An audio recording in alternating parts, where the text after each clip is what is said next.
구독자 여러분 안녕하세요. 철도연 연구전략본부장 사공명입니다.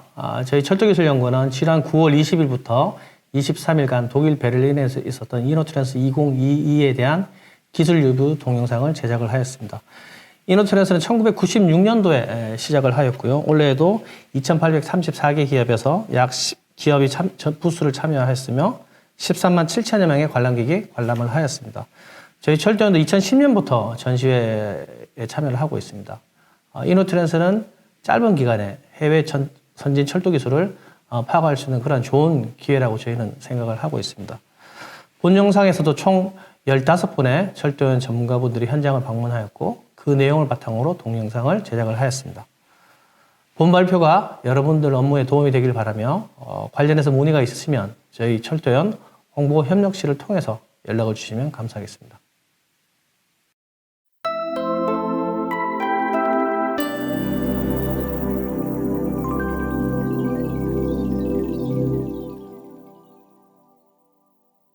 자, 그럼 기술 리뷰 동영상 시작하도록 하겠습니다.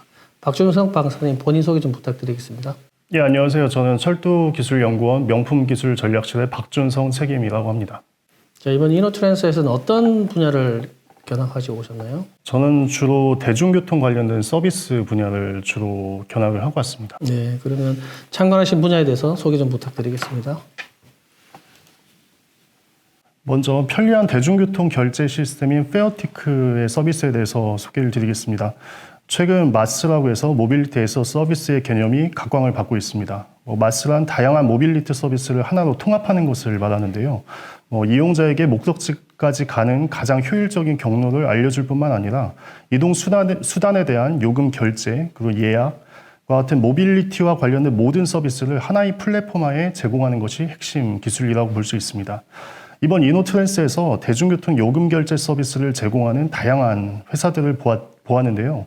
그중에 스위스의 회사인 페어티크는 가장 간단하고 효율적인 서비스를 제공하고 있었습니다. 예를 들어 승객은 대중교통 차량에 탑승하기 직전에 시작 버튼을 누릅니다. 그러니까 출발지나 목적지는 별도로 입력할 필요가 없고요. 시작 버튼을 누르는 순간 바코드가 생성되고 이것이 총 여정 기간의 티켓으로 활용되게 됩니다. 또 여정 기간 동안에 여정 변경이나 환승 등에 따라 별도의 조치를 취할 필요가 전혀 없고요. 단순히 여정의 종료 지점에서 종료 버튼을 누르기만 하면 됩니다. 그러면 여정에 최적화된 비용이 어플리케이션에 표시되고 결제가 되는 개념입니다. 두 번째로 유럽 전역의 모바일 결제 서비스인 로그페이를 소개해드리겠습니다. 이는 유사하게 현금이 전혀 없는 상태로 하나의 어플리케이션으로 모든 교통 서비스를 이용 가능하게 하는 그런 서비스인데요. 로그페이는 모빌리티 제공업체나 시스템 운영자 및 결제수단 제공업체를 한데 모아서 인터페이스 역할을 수행하는 그런 개념입니다. 이로 인해서 버스나 지하철 등 교통수단뿐만 아니고 화물이나 주차, 이런 다양한 교통 서비스를 하나로 묶어서 결제 서비스가 가능하다는 점에서 주목할 만했습니다. 자, 다음으로는 자동 인원 계산 및 흐름 분석 솔루션인 아쿠렐의 사례입니다. 이번 이노트랜스 대중교통 섹션에서는 승객 인원 계산이나 유동 흐름 서비스를 제공하는 다양한 솔루션이 전시가 되었습니다. 그중에 아쿠렐은 1989년에 설립된 기업인데요. 3D 입체 레이저 센서를 이용해서 자동으로 승객을 카운팅하는 서비스를 제공하고 있었습니다. 그러니까 센서를 이용한 자동 승객 카운팅 서비스는 도심 교통이나 철도 운송 서비스, 공공 빌딩이나 공항 등에서 매우 필요한 서비스입니다. 그러니까 이 기술은 차량 내에서 실시간 승객 수를 카운팅할 뿐만 아니고 전체적인 공간에서의 트래픽을 분석한다든지 휠체어나 자전거 등 물체를 감지한다든지 모빌리티 운영 계획을 최적화하고 선호 환승 지역이나 혼잡 구역을 분석하는 등 여러 분야에 활용이 될 수 있는 매우 흥미로운 기술입니다. 이런 관련 서비스를 제공하는 업체가 아쿠렐 외에도 매우 많았고 대부분 정확도 95% 이상으로 매우 안정적인 상용화 서비스를 제공하고 있었습니다. 다음으로 아란이라는 회사에서는 화재와 연기를 감지하는 그런 솔루션을 제공하고 있었습니다. 철도 역사 등 사람이 밀집해 있는 공공장소에서 화재나 연기를 감시하고 제어하는 그런 솔루션을 제공하고 있었는데요. 이 업체는 일반적인 고해상도 카메라 센서를 활용해서 또 자체 개발한 알고리즘을 통해서 화재나 그 연기의 예측 정확도를 향상시키기 위해서 노력 중이었고, 고성능 카메라와 더불어서 맞춤형 소프트웨어 솔루션도 함께 제공하고 있었습니다. 저희 연구원에서도 대형 복합 역사의 화재 대응 기술 관련 기술 개발을 진행하고 있어서 더욱 유심히 봤던 기억이 납니다. 다음으로 지능형 무선 감시 경고 시스템인 임팩트 센티널의 사례를 소개해 드리겠습니다. 최근 다양한 센서를 활용해서 사고를 미연에 방지한다던가 유지 보수를 효율화하기 위한 다양한 기술이 개발되고 있습니다. 임팩트 센티널이라는 업체에서는 지능형 무선 센서 시스템으로 산사태나 눈사태, 낙석이나 그런 재난을 예방하는 그런 시스템을 선보였습니다. 또 유사하게 위성 기반의 서비스를 제공하는 업체도 있었는데요. 라이브 이오라는 업체에서는 여러 개의 위성을 위성 정보를 활용해서 집안 변이를 감지하고 그 변화의 추세를 식별해서 위험도를 사전에 판단하고 경고하는 서비스를 제공하고 있었습니다. 싸이 위성을 활용해서 날씨의 어떤 변화와 상관없이 센싱을 하고 위험을 감지할 수 있다는 그런 장점이 있었고요. 최근에 어떤 대형 아주 비싼 그런 대형 광학 위성을 활용하는 것보다는 이런 소형 저비용의 소형 위성을 여러 개를 동시에 띄워서 거의 실시간 감지가 가능한 특성이 있었습니다. 다음으로 역사에서 이제 여러 가지 사용되는 물품에 대해서 스마트화하는 그런 노력들도 많이 발견할 수 있었는데요. 예를 들면 모바일 락커라는 회사에서는 철도 역사나 쇼핑센터 이런 다양한 곳에서 활용 가능한 고품질의 맞춤형 스마트 락커 솔루션을 선보이고 있었습니다. 외관 자체가 다양한 크기와 다양한 색깔 등의 디자인으로 특색이 있었고 택배 서비스나 전자상거래나 요금 결제 등이 모바일 연동으로 손쉽게 접근할 수 있어서 매우 스마트한 느낌이 들었습니다. 그리고 옆에 보시면 태양열 티켓 머신을 보실 수 있는데요. 신재생 에너지 활용 확대 기조와 발맞추어 티켓 머신이나 전광판 등의 태양열을 활용하는 다양한 제품을 손쉽게 발견할 수 있었습니다. 다음으로 실내 정밀 추기 및 안내 서비스인 굿맵스의 사례입니다. 이건 이번에 처음 선보인 모빌리티 플러스 섹션에서 전시가 된 것인데요. 굿맵스 서비스 같은 경우는 건물의 실내 스캔 그리고 이미지 데이터화를 통해서 디지털 지도를 매핑해서 실내 내비게이션의 위치 정확도를 몇 피트 이내로 제공하는 그런 서비스였습니다. 특히 시각 장애인의 음성 서비스로 매우 유용할 것으로 생각이 되었고요. 유사하게 스테피어라는 회사에서는 시각 장애인이 가장 가까운 정류장까지 길을 찾기를 하거나 또 차량의 도착 시간을 확인하거나 시각 장애인이 정류장에 있다는 메시지를 해당 운전기사에게 전달하는 서비스, 또 주변의 화장실이나 상점 등 편의시설 접근 정보 서비스, 또 운전자에게 차량을 정지해 줄 것을 요청하는 그런 기능 등 시각장애인에게 매우 유용한 서비스를 제공하고 있어서 눈길을 끌었습니다. 예, 감사합니다. 상당히 흥미로운 기술들이 많이 담겨져 있는 것 같습니다. 최근 혼잡도 관련된 이슈들도 보면은 특히 아쿠레사의 어떤 이런 솔루션들은 국내에서도 우리가 적극적으로 검토해 볼 만한 그런 기술인 것 같습니다. 혹시 이 아쿠레에서 얘기하는 카운팅 방식이 아까 레이저를 이용한다고 하셨는데 조금 더 구체적으로 어떤 방식인지 좀 말씀해 주실 수가 있을까요? 기본적으로는 카메라 센서를 활용하는 방식입니다. 그러니까 최소 2대의 별도의 어떤 카메라를 통해서 3차원 입체 이미지를 생성하고 그 생성된 승객 이미지를 실시간으로 알고리즘을 이용해서 이미지 분석을 통해서 승객을 카운팅하고 승객의 움직임을 실시간으로 추적하는 기능이고요. 기본적으로 양방향 카운팅이 가능하고 사람 수의 계산뿐만 아니고 성인과 어린이의 구분도 가능하고 또 휠체어나 자전거를 탄 사람들의 식별도 가능하고 이런 다양한 기능이 가능했습니다. 예, 상당히 정밀도가 높은 그런 기술로 인지가 되네요. 예, 발표 감사드립니다. 예, 감사합니다. 예, 수고하셨습니다.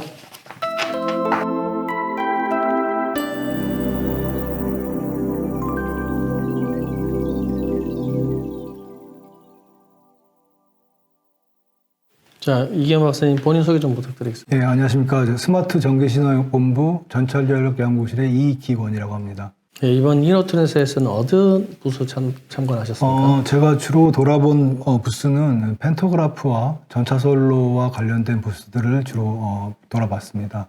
네, 발표 부탁드리겠습니다. 예. 일단은 제목은 이제 펜토그래프 전차선로 시스템 해외 기술 개발 동향이라는 제목으로 발표를 드리겠습니다. 말씀드릴 차례는 일단 펜토그래프와 관련된 기술 개발 동향, 두 번째로 전차선로 시스템, 마지막으로 시사점에 대해서 말씀드리겠습니다. 먼저 펜토그래프 기술 개발 동향입니다.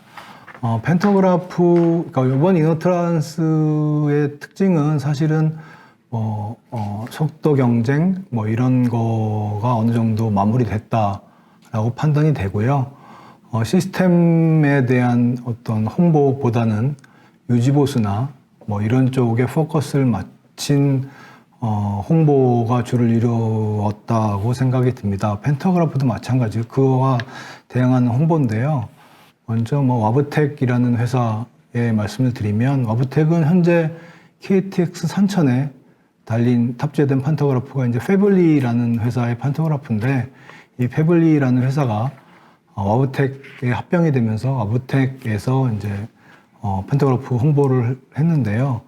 와브텍의 주요 홍보 내용을 보면 보시는 판토그래프는 사실은 많이 주로 사용했던 판토그래프고, 이 판토그래프를 홍보하기보다는 잘 보시면 오른쪽에 있는 그림을 보면 그 광섬유를 집접한 내부에 길이 방향으로 심어서 광섬유의 특성을 이용해서 집전판을 언제 갈아야 되는지를 무선 통신 방식으로 차량 내부에 전달하는 이러한 어떤 기술을 주로 홍보를 했고요. 두 번째로는 이제 이선 아크가 발생하면, 이게 보시는 그림은 집전판인데, 이선 아크 발생하면 이 밑에 보통 일반적으로 알루미늄 하우징, 화살표에 있는 위치가 일반적으로 알루미늄 하우징인데, 이선 아크가 발생하면서 이런 알루미늄 하우징이 녹거나 디펙트를 입어서 그것을 보호하기 위해서 메탈라이즈 카본을, 그러니까 상부에 있는 집전판과 동일한 소재의 메탈라이즈 카본을 커버해서 운영에 더 도움을 주는 그러한 하우징 보호를 위한 집전판을 주로 홍보를 했습니다. 두 번째는 이제 오스트리아에서 대표적인 판토그래프 메이커인데 슌크라는 판토그래프입니다. 승쿠샤에서도 마찬가지로 펜토그래프의 홍보보다는, 여기 보시면 좌측의 그림에 보시면 가속도계를 4개를 심어서 가속도의 가속도 신호를 이용해서 전차선로가 설치가 잘못되어 있거나 이런 것들에 대한 충격 가속도를 측정해서 전차선로의 설치 상태를 확인하는 그런 판토그래프를 주로 홍보를 하고 있었습니다.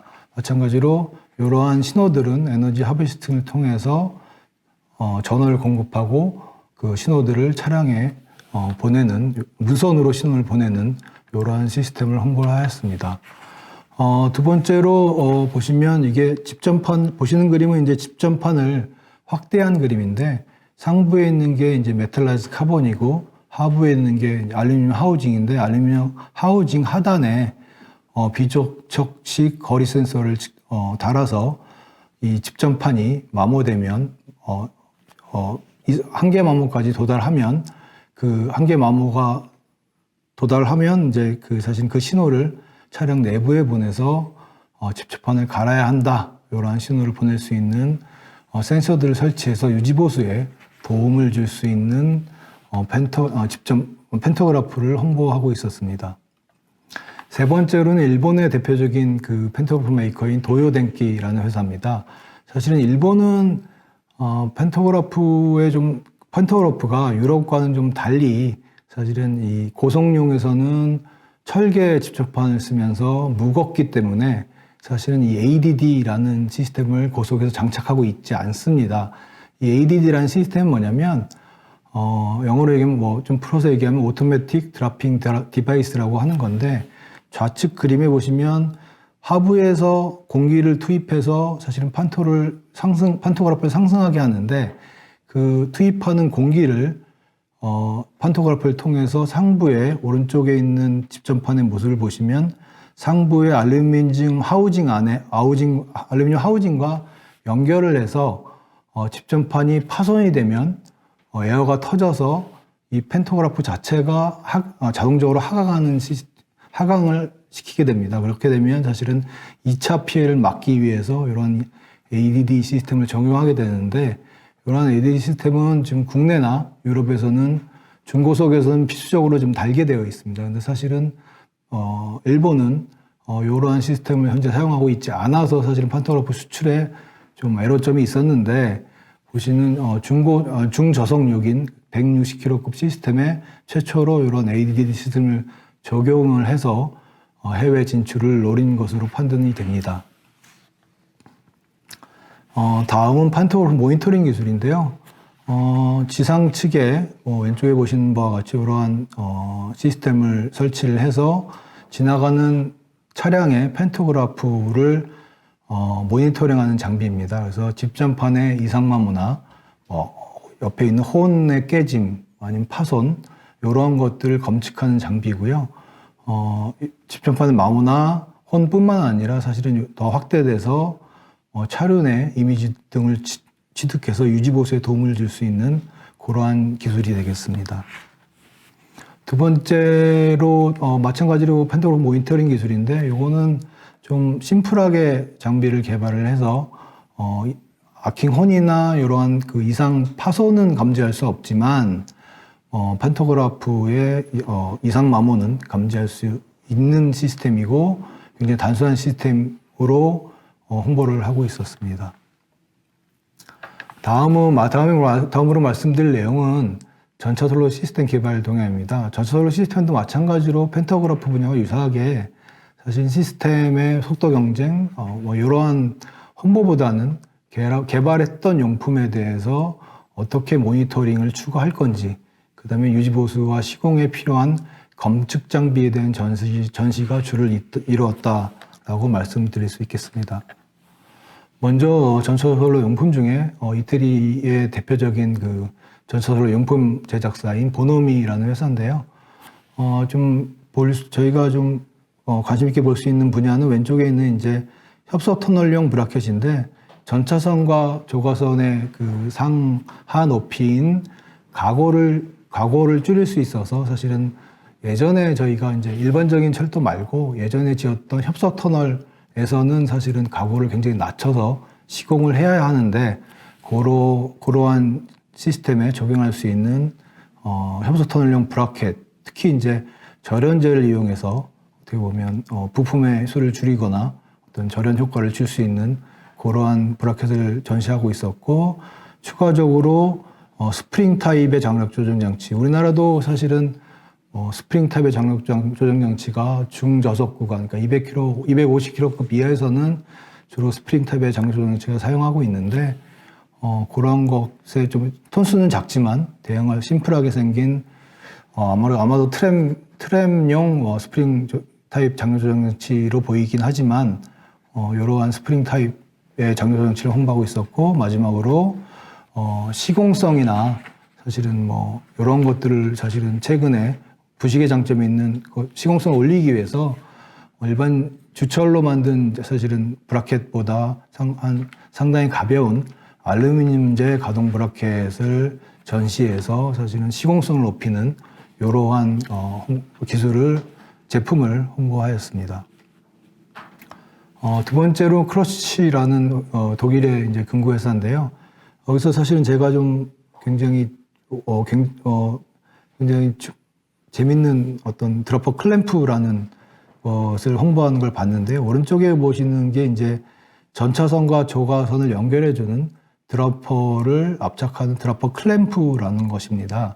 사실은 이 드러퍼 클램프는 보시는 바와 같이 이게 압착이 필요 없고, 어떻게 보면 이제 이렇게 기본 이렇게 있다가 이런 형태로 있다가 묶어서 볼팅만 하면 압착이 필요 없는 형태로 굉장히 심플하게 만든 형태의 드러퍼 클램프인데요. 사실은 이렇게 되면 압착 현장에서 시공할 때 압착 장비를 들어갈 필요 없고, 더군다나 부품 수가 단순해지면서 무게도 줄여서 사실 집차 성능에 유리하고 사실은 지금까지 봤던 굉장히 많은 메이커들이 드러퍼 클램프를 만드는데 봤던 드러퍼 클램프 중에서는 상당히 진일보한 드러퍼 클램프가 아닌가라는 생각이 듭니다. 다음은 이제 프랑스의 이제 대표적인 용품 회사인 갤랑이라는 회사입니다. 갤랑 같은 경우는 이제 앞에서 말씀드린 스프링 타입이라는 이게 표기가 잘못됐는데 장력 조정 장치가 이제 주로 많이 쓰는 이유가 베어링 같은 게 안 들어가기 때문에 유지 보수의 장점이 있습니다. 그래서 거의 무유지 보수 개념으로 사용을 하고 있는데 마침 그 스프링 타입에 대적할 만한 가스를 이용해서 가스식 장력 조정 장치라는 걸 개발해서 홍보를 하고 있었고요.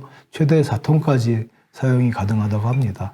추가적으로 마찬가지로 갤랑사에서도 경량화 시공의 장점이 있는 알루미늄 브라켓을 앞에서 말씀드린 제작사 동일하게 홍보하고 있었습니다.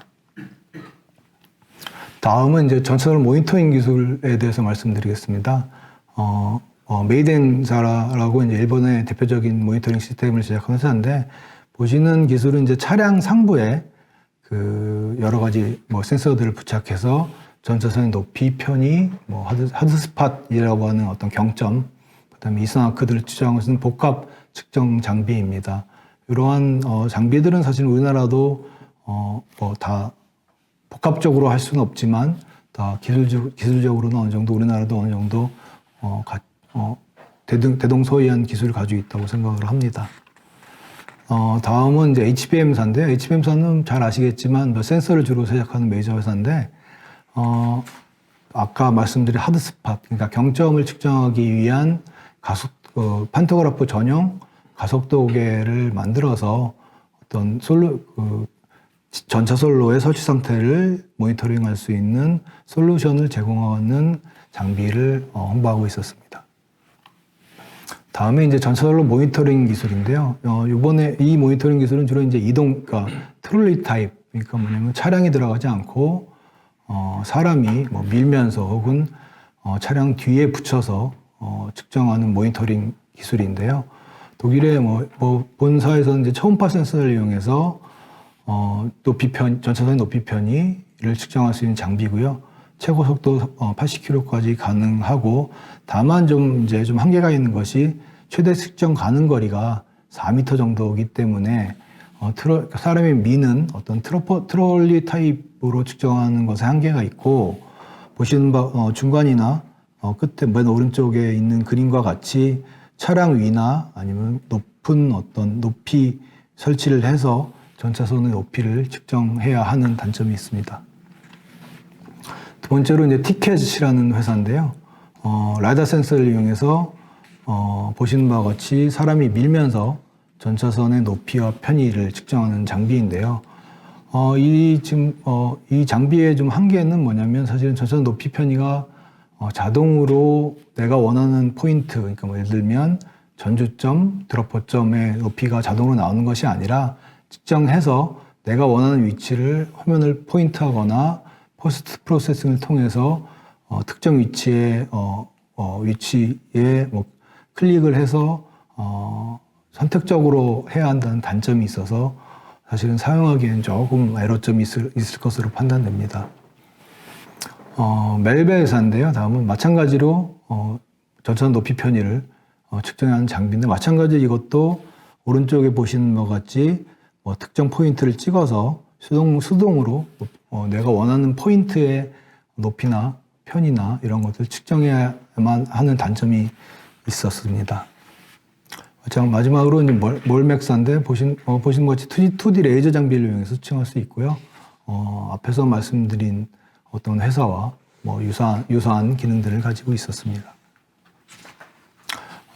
마지막으로 이제 그 소크렛이라는 이제 프랑스 회사인데 우리 연구원에서도 개발한 바 있는 장력 조정 장치 모니터링 장비입니다. 그러니까 장력 조정 장치가 이런 그 플리 타입 장력 조정 장치나 여러 가지 장력 조정 장치가 원활하게 작동하고 있는지를 보시는 이 회사는 와이어 센서와 온도 센서를 이용해서 보시는 바와 같이 이 플리 타입에서의 요 좌우 길이인 X, 그다음에 추의 Y 길이인 Y, 그러니까 지상에서 추까지 높인 Y 이 길이를 자동으로 측정을 해서 10분에 한 번씩 데이터를 클라우드 서버로 전송을 해서 측정하는 장비입니다. 근데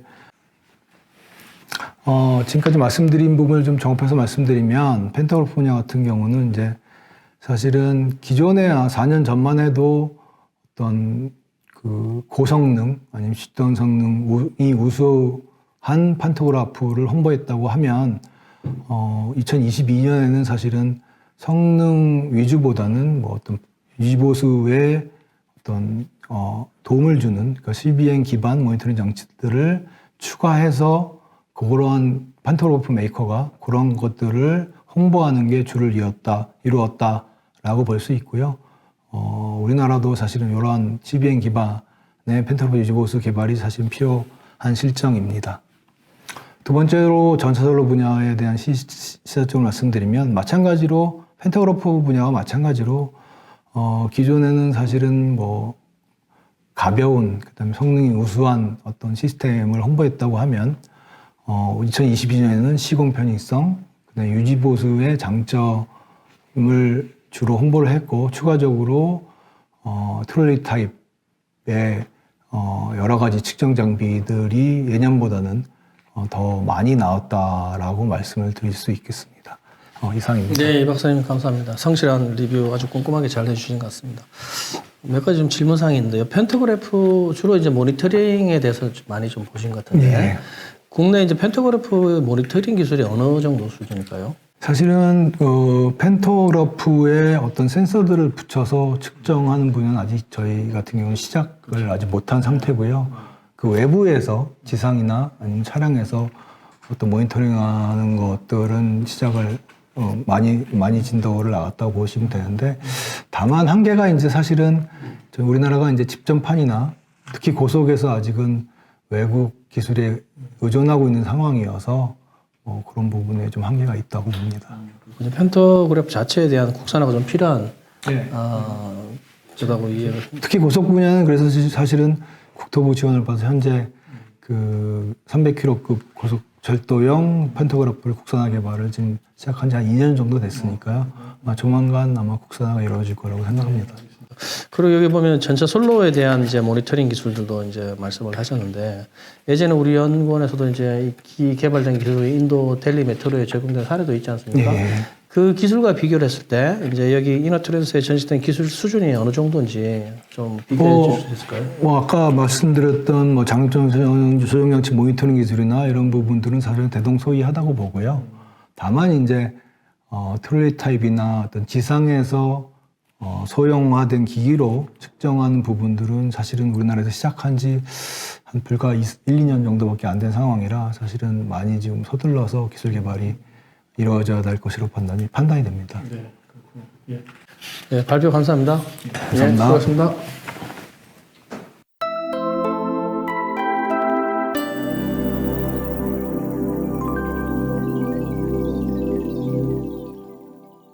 예, 박철리 박사님 본인 소개 좀 부탁드리겠습니다. 네, 안녕하십니까. 스마트 전기신호본부 전철전력연구실에서 근무하고 있는 박철민입니다. 예, 이번 이너트랜스에서는 어느 분야를 좀 보시고 오셨습니까? 제가 일단 관심을 갖고 봤었던 펜타그래프 쪽과 그다음에 관련된 제가 본 거에 대해서 간략하게 설명드리도록 하겠습니다. 일단은 이노트랜스 2022는 제가 봤을 때 4년 만에 개최되어서 그 많은 인파들이 참석했던 것 같습니다. 예년보다. 실제적으로 부스 자체는 30% 정도 줄어들었지만 실제 거기 전시함에 있어서 참가한 사람들은 더 많은 느낌. 그리고 개발품의 전시나 홍보보다는 인적 네트워크와 그 4년 동안 만나지 못했던 그런 사람들에 대해서 같이 교류하는 장도 많았었던 것 같고, 그리고 실제 제품이나 기술보다 어떠한 그 전체 철도에 대한 미래 솔루션에 대해서 제시하는 그런 부스들이 많았던 것 같습니다. 그러니까 단순 기술이라든가 개발품이 아닌 우리는 철도 전반에 대해서 이러한 비전을 가지고 연구를 하고 있다라는 그 회사의 그 비전이나 솔루션을 제시하는 부분이 많아서 저희도 앞으로는 그런 큰 그림을 그릴 수 있는 연구를 해야 되지 않을까라는 많은 교훈을 받고 왔던 경험이었던 것 같습니다. 그리고 저희가 항상 이슈가 되고 있는 요즘에 환경에 대해서 고려해서 종이 브러셔, 옛날에는 부스마다 종이 브러셔가 많았는데 이번에는 대체로 QR코드를 스캔함에 인해서 모든 전자로 되어 있기 때문에 종이 브러셔에 대한 낭비, 환경에 대한 생각에 대해서 많이 깨우쳤던 시간이었던 것 같습니다. 그리고 제가 봤던 펜타그래프에 관련돼서는 전반적으로 페브리사 펜타그래프 같은 경우에는 저희보다 많이 앞서 있는 선진국이고, 그러다 보니 여기에서 제가 눈여겨봤던 부분은 펜타그래프의 마모에 대해서 실제적으로 펜타그래프 상에 센서를 설치해서 볼 수 있는 그런 기술에 대해서 전시를 하였습니다. 실제 저희도 펜타그래프의 집전판의 마모를 보기 위해서 외부의 설비를 갖춘다거나 여러 가지 노력을 하고 있습니다만, 실제 센서 자체, 그 펜타그래프 자체의 집전판 하부에 센서를 설치하는 기술은 상당히 시도 자체가 다르다고 볼 수 있는 그런 상황이 됐습니다. 그리고 센서의 배터리가 5년 정도로 예상하고 있었기 때문에 집전판의 마모를 오랫동안 볼 수 있고, 실제적으로 이 펜타그래프 개발사에서 야심차게 준비하는 것 같습니다. 중저속은 이미 테스트를 완료해서 상용화 단계에 들어간 것 같고, 고속령은 시험을 하고 있는 단계에 있습니다. 그러나 저희가 이 구체적인 기술에 대해서는 영업 비밀이라서 알려주지 않는 그런 상황이었습니다. 그리고 또 다른 지멘스 같은 경우에는 저희가 또 눈여겨보였던 게 펜타그래프의 지지애자가 있는데, 저련 성능 때문에 저희가 상당히 높은 자기애자를 사용하고 있었는데 이쪽을 실리콘 애자로 재질로 바꾸면서 높이 자체를 많이 낮출 수 있게 된 모습을 보였고요. 그렇게 되면 차량 상부에서 저희가 집전 높이까지 가는데 차량 상부에 그 구조물 자체의 높이가 낮아지는 효과가 있어서 좋은 효과가 있을 것 같습니다. 그리고 또 인상적이었던 거는 펜타그래프 컨트롤 박스를 자체를 모듈화를 해서 소형화를 하고, 그렇게 되면 이제 유주보수라든가 다른 기능을 넣을 때 모듈 자체에 조그만 교체만으로도 그 펜타그래프 성능을 또 좌우할 수 있는 그런 좋은 기술을 가지고 있었습니다. 그리고 또 한 가지 저희가 봤던 부분은 전차 선로 모니터링 시스템인데, 이거는 앞서 말씀드렸던 펜타그래프 상의 그 마모 상태를 볼 수 있는 센서를 달았던 것과 유사한 방식이 되겠습니다. 같은 목적을 가진다고 보시면 되는데, 얘는 선로변에서 지나가는 모든 차량의 펜타그래프를 실시간으로 모니터링해서 정보를 추출하는 기능이 되겠습니다. 저희 연구원에서도 개발한 이력이 있습니다만, 실제적으로 지금 이 팜뷰라는 이 캄린사에서 만든 제품은 예전 4년 전에서 전시회에서도 봤었지만 많이 업그레이드 되고, 실제적으로 소프트웨어로 프로그래밍해서 3D로 보면서 데이터를 추출하는 기능을 계속 발전시키고 있는 모습을 확인하였습니다. 그리고 메이덴샤, 일본의 업체인데 여기도 전차선로 모니터링 시스템인데, 이것은 차량 상부에 펜타그래프 후방에 설치돼서 펜타그래프와 전차선 간의 인터랙션을 관해서 관찰하는 설비가 되겠습니다. 이거는 일본도 그렇고 저희도 실제적으로 많이 활용하고 있는 기술이고, 계속적으로 실제적인 장비에 개발한 장비에 이름까지 붙여가면서 상품화를 하고 있는 것을 확인할 수 있었습니다. 그리고 또 하나 좀 인상적이었던 거는 저희도 지금 자체 사업도 그렇고 저희 내부적으로도 많이 하고 있는 부분인데, 드론을 이용해서 저희 넓게 퍼져 있는 철도 시설에 대해서 아니면 사람이 접근하기 힘든 곳에 대해서 모니터링을 하고, 거기에 대해서 정보를 실시간으로 전달해서 관리하는 시스템에 대해서 많이 개발하고 있었습니다. 그리고 실제로 드론들은 대부분 하늘에 매달아 놓는 그런 인상적인 모습도 있었습니다. 그리고 제가 한 가지 좀 요즘에 안전과 관련돼서 선로 작업자 안전 감시 시스템에 대해서 관심 있게 봤는데, 실제로 봤을 때 위치 기반 작업자, GPS 기반으로 해서 선로 작업을 미리 선정해 놓은 GPS 기반 데이터를 벗어나게 되면 작업자한테 알람을 주는 거, 그리고 실제적으로 또 장비의 작업 반경에 이내에 접근하게 되면, 근로자가 접근하게 되면 알람을 주는 장비, 그리고 실제 선로에서 진입하는 열차를 감지해서 작업자에게 알려주는 시스템, 이 다양한 시스템들이 연구되고 있고, 실제적으로 저희 나라에서도 필요한 장비라고 생각하고 저희도 개발을 하고 있는 걸로 알고 있습니다. 그리고 이번에 이노트랜스를 갔다 와서 느낀 점은 앞서 말씀드렸다시피 기술 박람회가 기술 전시가 아닌 철도를 연구하는 사람들의 인적 교류, 그리고 철도에 관련된 제품을 개발하는 사람들, 판매하는 사람들이 서로 교류하는 네트워크 장이었던 것 같고, 그다음에 철도 기술에 대해서 미래 비전에 관한 가치를 정립하기 위해서 기업들도 노력하고 실제 연구기관들도 그점 비전을 위해서 하고 있는 것 같다는 생각을 받았습니다. 그리고 그로 인해서 저도 받은 거는 저희도 나부터도 우수 해외 인력들과 인적 네트워크를 좀 강화해서 실제적으로 연구원에서도 국내 철도의 비전에 대해서 같이 고민하고 만들어가야 된다는 필요성과 중요성을 인식하는 좋은 기회였던 것 같습니다. 감사합니다. 예, 상당히 많은 걸 느끼고 오신 것 같습니다. 우리 박철일 박사님 소개하신 내용에는 없지만은 본인이 개발하신 강체선 세척 장치, 강체선로 세척 장치, 우리가 이제 이노트랜스 기간 동안 전시가 됐었잖아요. 이제 그 부분 좀 말씀해 주시겠어요? 해외 반응은 어땠는지? 네. 저희가 연구원 부스에서 제가 개발한 강체 전차선로 자동 세척 시스템에 대해서 목업을 전시하고 관련된 동영상을 하면서 많은 홍보를 하였습니다. 실제 관련돼서 지하철 메트로 운영하는 분들, 외국에 있던 분들도 그 기술에 대해서 상당히 관심을 많이 가지고 실제 저희가 이제 미세먼지라든가 사람 손으로 해결할 수 없는 그런 세척에 대해서 자동화한다는 것 자체의 개념을 본인들도 처음 접했기 때문에 낯설지만 좋은 아이디어라는 생각을 많이 가진 것 같고 호감을 많이 가졌었습니다. 근데 실제 이게 국내에서도 아직 상용화를 이루지 못했기 때문에 그 부분을 먼저 좀 상용화를 이룬 다음에 이제 해외 시장도 접근할 수 있는 좋은 기회였다고 생각하고 실제 해외에서도 사람이 손으로 다 높은 곳에 가서 작업을 하고 있기 때문에 저희의 기술이 아마 상용화됨으로 인해서 실제 터널의 미세먼지 저감이라든가 그다음에 작업자의 안전 그리고 유지보수 효율성을 향상시키는 좋은 기술이라고 생각하고 있습니다. 예, 박철민 박사님이 개발하신 연구 결과물이 곧 해외 시장에도 널리 세일즈가 될 수 있기를 바랍니다. 예, 감사합니다. 네, 고맙습니다.